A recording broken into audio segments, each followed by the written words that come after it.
मौजूद हैं निकिता, जो कि दिल्ली पुलिस में सिलेक्टेड है।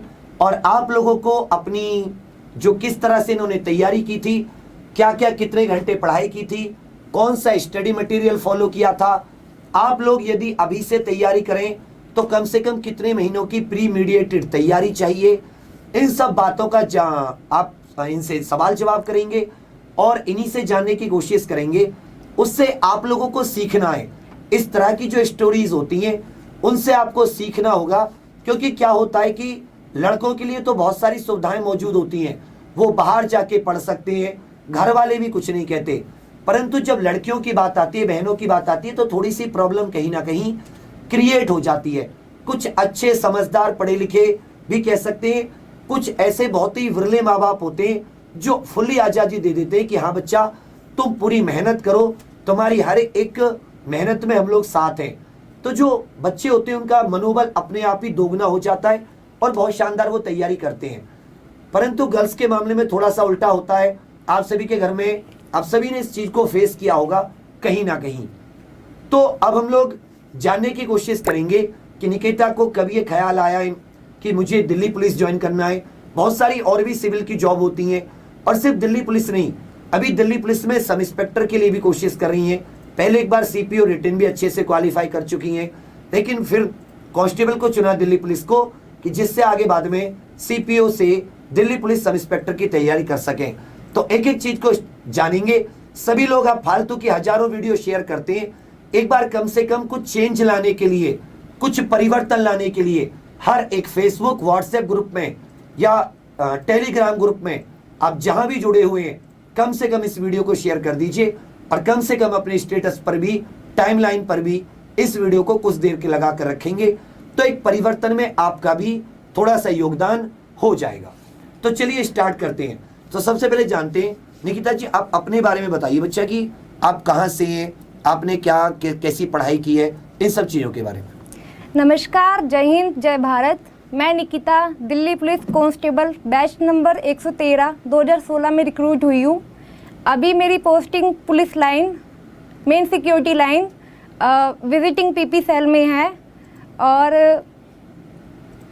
और अभी मैं सीपीओ की तैयारी भी कर रही हूँ। आपने बच्चा जो एजुकेशन में क्या क्या किया हुआ है? सर मैंने अभी ग्रेजुएशन किया हुआ है। किस चीज़ से? बीए में किया हुआ है। Okay, good, very good. तो बच्चा ये आपको कब ख्याल आया था कि मतलब कि आपको इसकी तैयारी करनी चाहिए दिल्ली पुलिस की, और मतलब वर्दी जो यूनिफॉर्म जॉब्स होती हैं इसके बारे में आपका मतलब मोटिवेशन बचपन से था या बाद में आपने अपने आप को चेंज किया कि मुझे तो सिविल ना जाकर यूनिफॉर्म जॉब में जाना है? शुरू से ही मेरे को शौक था कि मैं डिफेंस में जाऊं, इसलिए मैंने कई एग्ज़ाम भी दिए। एक बार सीआरपीएफ का एग्ज़ाम देने गई थी, तो फिज़िकल में हाइट में बाहर कर दिया था मेरे को। उसके बाद कुछ कमेंट भी मिले कि हाँ भाई, अगर आपकी हाइट ही नहीं है तो आप क्यों मतलब फॉर्म फिल करते हो, ये बात लग गई। और उसके बाद मैंने ये डिसाइड कर लिया कि जाना है तो मैंने डिफेंस में ही जाना है। उसके बाद मैंने काफ़ी रनिंग की, काफ़ी लटकी, काफ़ी फिज़िकल वर्क किया, और उसके बाद मेरी हाइट भी 1 से आधा इंच बढ़ गई। और इस तरह से फिज़िकल की तैयारी और रिटन की दोनों की तैयारी की, जिससे मेरा सीपीओ भी क्रैक हो गया था और कांस्टेबल भी क्लियर हो गया था। बहुत अच्छे, शाबाश बच्चा। ये भी है कि देखिए कि जैसे सीआरपीएफ में कम हाइट की वजह से थोड़ी सी प्रॉब्लम हुई, तो बाद में उस चीज को चेंज किया। हम में से बहुत से ऐसे होते, उसे परिस्थिति सोच सकते थे, किस्मत सोच सकते थे, लेकिन यदि कहीं पर आधा 1 इंच की कमी है तो कहने का मतलब है कि यदि आप फिजिकल वर्क करोगे, लटकोगे, थोड़ा सा पंजों के बल, कुछ ऐसे एक्सरसाइज, यूट्यूब पर बहुत सारे ऐसे इंस्ट्रक्टर हैं, फिजिकल इंस्ट्रक्टर, जो कि आपको सही गाइडेंस दे सकते हैं कि फिजिकल एक्सरसाइज करके आपकी थोड़ी सी हाइट। देखिए, 2 तरह के बच्चे इस वीडियो को देखेंगे। एक महानालायक जो माँ बाप की जिंदगी खराब कर रहे हैं, जीवन में कुछ नहीं कर सकते। ये वीडियो सिर्फ उस बहन या भाई के लिए जिसको अपने आप में चेंज करके, जान लगा के, और वो जो जवाब जो लोग कमेंट्स करते थे उनको जवाब देना है, अपना मुकाम पाना है, वो लोग समझना। पहली बात क्या आती है कि देखो, हाइट तो ऐसी चीज है जो हम भगवान पर छोड़ देते हैं, परंतु यदि थोड़ी बहुत कसर रह जाती है तो वो चेंज हो सकती है, वो ठीक हो सकती है। यदि आप proper physical routine, proper exercise follow करें। इस बात को आप अपने दिमाग में बैठा लीजिएगा अच्छे से, ठीक है बच्चा। फिर आपने ये इसके दिल्ली पुलिस के फॉर्म्स आए, फिर आपने इसकी तैयारी कैसे स्टार्ट की? आपने मतलब फिजिकल का भी, पहले तो फिजिकल था, इसका फिजिकल की तैयारी भी करनी पड़ती होगी, तो अपने रूटीन को कैसे मैनेज किया आपने? क्योंकि बहुत सारी ऐसी बच्चियां होती हैं जिनको घर पे काम करना होता है, फिर या उनका भी फिजिकल है किसी ना किसी चीज का, तो वो अक्सर ये सवाल करती है कि भैया इसको कैसे मैनेज करें। बेसिकली मैं दिल्ली से हूँ, तो फिज़िकल में मेरे को प्रॉब्लम हुई थी रनिंग वगैरह करने में। मेरे रनिंग में टाइमिंग नहीं आता था, तो मैंने काफ़ी मतलब वेट लेके रनिंग करनी शुरू कर दी थी, और धीरे धीरे मेरी रनिंग का टाइमिंग भी आने लग गया। उसके बाद लॉन्ग जंप और हाई जंप में तो मतलब उसमें टेक्निक्स होती है, उसमें ज़्यादा डिफ़िकल्टी नहीं था मेरे लिए, लेकिन रनिंग में दिक्कत थी। और सीपीओ का जो फिज़िकल होता है उसमें 100 मीटर की शूट भी होती है, तो वो बेसिकली लिखा नहीं होता उस पर कि हाँ 100 मीटर की शूट भी है, लेकिन वहाँ पर होती है। टाइमिंग भी उसमें 18 सेकंड का होता है, जिसमें वो क्लियर करना होता है। ओके, शाबाश। तो मतलब आपने अपने फिजिकल के साथ इसको मैनेज करना स्टार्ट किया। अच्छा, एक और सवाल होता है कि कम से कम जैसे दिल्ली पुलिस का एग्जाम है, जैसे दिल्ली पुलिस कांस्टेबल का एक अच्छा एग्जाम होता है, अच्छे बच्चे फॉर्म भरते हैं, मुखर्जी नगर तैयारी करते हैं, अपने अलग अलग जगह खूब सारा पढ़ते हैं, मतलब कहने का मतलब है कि अच्छे पढ़े लिखे बच्चे एग्जाम देते हैं। तो कम से कम उस कंपटीशन में आगे आने के लिए फिर ज़्यादा गर्ल्स की पोस्ट भी नहीं होती, कम से कम कितने दिन की तैयारी एक प्रॉपर सिलेबस के साथ, एक प्रॉपर रिवीजन के साथ कितने महीने होने चाहिए कि एक बेहतरीन, एक शानदार तैयारी हो सके? फिजिकल की तैयारी के साथ ज़रूरी है कि पढ़ाई भी की जाए, रिटर्न भी ज़रूरी है निकालना, तो दोनों को साथ में लेके स्किल्स को अगर बढ़ावा दिया जाए तो ही मतलब निकाला जा सकता है। सिर्फ फिजिकल करने से ये क्लियर एग्ज़ाम नहीं होता, रिटर्न भी ज़रूरी है, दोनों को साथ में लेके चलना पड़ता है। पढ़ाई करने के लिए तो बेसिकली मैं मुखर्जी नगर में शुरुआत में मैंने नोट्स वगैरह लिए थे, लेकिन उसमें इतना इंटरेस्ट नहीं आता था। फिर मैंने ऑनलाइन मैराथन क्लासेस सर की देखी, और फिर मेरा पढ़ने में थोड़ा इंटरेस्ट आया और पढ़ना शुरू किया, तो धीरे धीरे मेरे नोट्स भी क्लियर होते गए। उसके बाद धीरे धीरे सब कुछ जो भी था डाउट वगैरह क्लियर होने लगे, और मैंने और क्लासेस ली। ऑनलाइन क्लास में ये बेनिफिट होता है कि मतलब घर बैठ के आप पढ़ाई कर सकते हो, यहाँ पर मतलब टाइम वेस्टिंग नहीं होता, रिसोर्सेज वगैरह घर पे ही अवेलेबल हो जाते हैं, और टाइम सेविंग है बहुत ज़्यादा, जिसमें आपको एग्ज़ाम निकालने में दिक्कत नहीं होती और बहुत हेल्प मिलती है। हेल्पफुल है ये काफ़ी ऑनलाइन क्लासेस लेना, और नोट्स वगैरह तैयार करने भी ज़रूरी है। नोट्स वगैरह मैंने तैयार किए थे। और हाँ, ये एक बहुत अच्छी बात आपने कही, क्योंकि आप लोग कहते रहते हो ना पीडीएफ दे दो, पीडीएफ दे दो। पता नहीं पीडीएफ हो गया तिरुपति बालाजी का लड्डू हो गया, खाओगे तो सीधे स्वर्ग जाओगे। भाई कुछ नहीं होने वाला पीडीएफ वालों का। यार यदि आपको पीडीएफ करना है, एनसीईआरटी पढ़िए, इतनी सारी मार्केट में अलग अलग राइटर्स की बुक पढ़िए, क्यों पीडीएफ? यदि पीडीएफ में मैंने बताया कि भैया भारत के पहले राष्ट्रपति राजेंद्र प्रसाद जी थे, तो किताब में भारत के पहले राष्ट्रपति महात्मा गांधी नहीं होंगे, वो राजेंद्र प्रसाद ही होंगे। तो क्यों रोना? एक्चुअल में पढ़ने की जो बात आती है वो तो आती है कि आप कितना लिख रहे हो, उस चीज पर डिपेंड करता है सब कुछ। तो बच्चे वही कितना मतलब एक मंथ की इतनी तैयारी, तो यदि आप डेली इतने घंटे और इतने महीने आप कर लेते हो तो आपका सिलेबस भी अच्छे से हो जाता है, आपका रिवीजन भी अच्छे से हो जाता है, और आपका जो इनर कॉन्फिडेंस है वो भी एक स्ट्रेंथ उसको मजबूत हो जाता है कि हम लोग कि हाँ अब हम तैयार हैं। हमें लगने लगता है कि इतने महीने हमने डेली इतना घंटा पढ़ लिया, नाउ वी आर रेडी, अब हम तैयार हैं कि एग्जाम कल हो जाए बेशक। तो वो थोड़ा सा बताइए बच्चा। 6 घंटे तो कम से कम पढ़ाई करनी चाहिए। सुबह मोस्टली मॉर्निंग टाइम में 5 बजे ही उठ जाती थी मैं, और रात को मतलब जब एग्ज़ाम टाइम आया तो मेरे को नींद आती नहीं थी, मैं 12 बजे तक ही पढ़ाई करती थी। बेसिकली पढ़ाई करने के लिए तो काफ़ी देर टाइम मैनेजमेंट करना ज़रूरी है। टाइम मैनेज करेंगे तभी ही एग्ज़ाम के लिए प्रिपेयर हो पाएंगे। उसके लिए ज़रूरी है कि मतलब ऑनलाइन क्लासेस से मतलब अपने नोट्स वगैरह तैयार करना, जिससे कि हमारे मतलब एग्ज़ाम का गोल वगैरह अचीव हो पाए और डिफेंस की तैयारी आराम से हो जाती है। बहुत अच्छी, शाबाश बच्चा। तो कहने का मतलब है कि यदि अभी आप 6 घंटे 7 घंटे स्टार्ट करते हैं अभी, तो अभी पेपर की कोई डेट वगैरह नहीं होती, तो अभी आप 6 घंटे तो मिनिमम देकर स्टार्ट करें। फिर धीरे धीरे जैसे पेपर की टाइमिंग आती रहे तो अपना रूटीन उसी तरीके से बढ़ा दें। और ये बात सच है कि जिस इंसान के मन में कुछ पाने की चाहत रहती है, उसे दिखता है कि मेरा गोल क्या है, मुझे जीवन में क्या पाना है, उसके लिए नींद मायने नहीं रखती। जिसे सिर्फ और सिर्फ अपना समय वेस्ट करना है, जिसे सिर्फ और सिर्फ अपना जीवन के जो अनमोल पल होते हैं, तैयारी वाले जो उम्र होती है, इसे वेस्ट करना है, उसका तो कोई मतलब ही नहीं बनता, वहां से तो कोई बात स्टार्ट नहीं होती।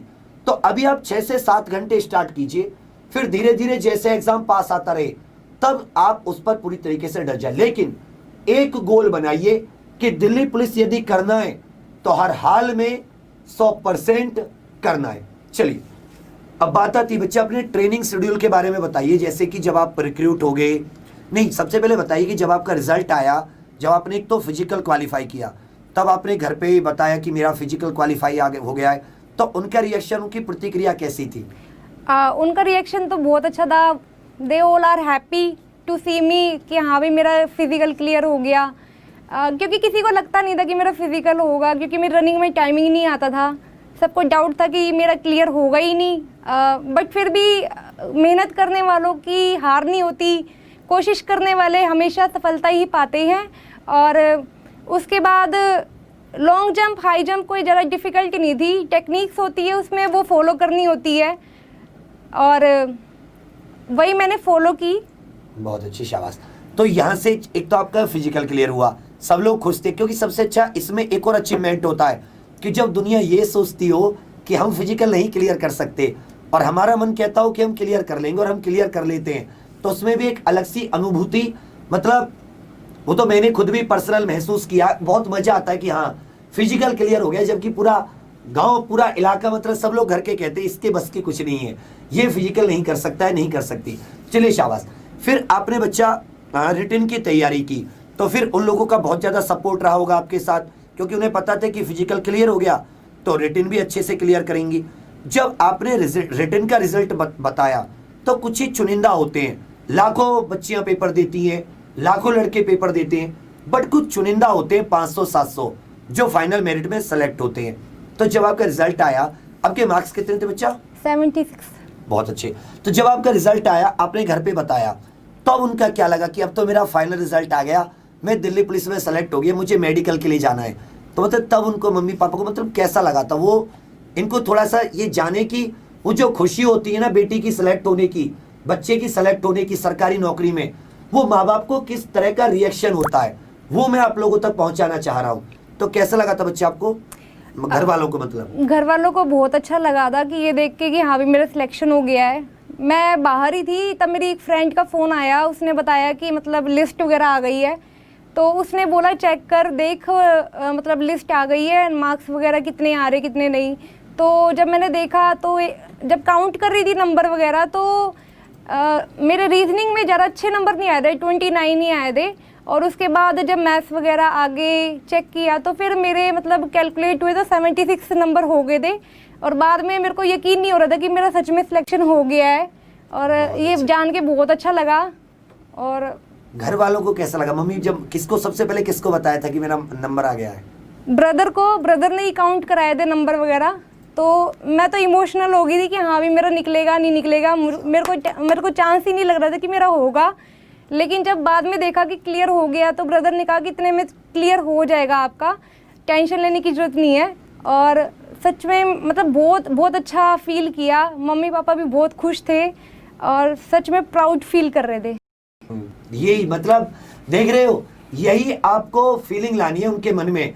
आप में से किसी के कोई घर का बंदा देख रहा हो, मम्मी पापा या भाई, तो सब लोग है ना, अपने बच्चों का, अपने भाई बहन का एक मनोबल बढ़ाइए।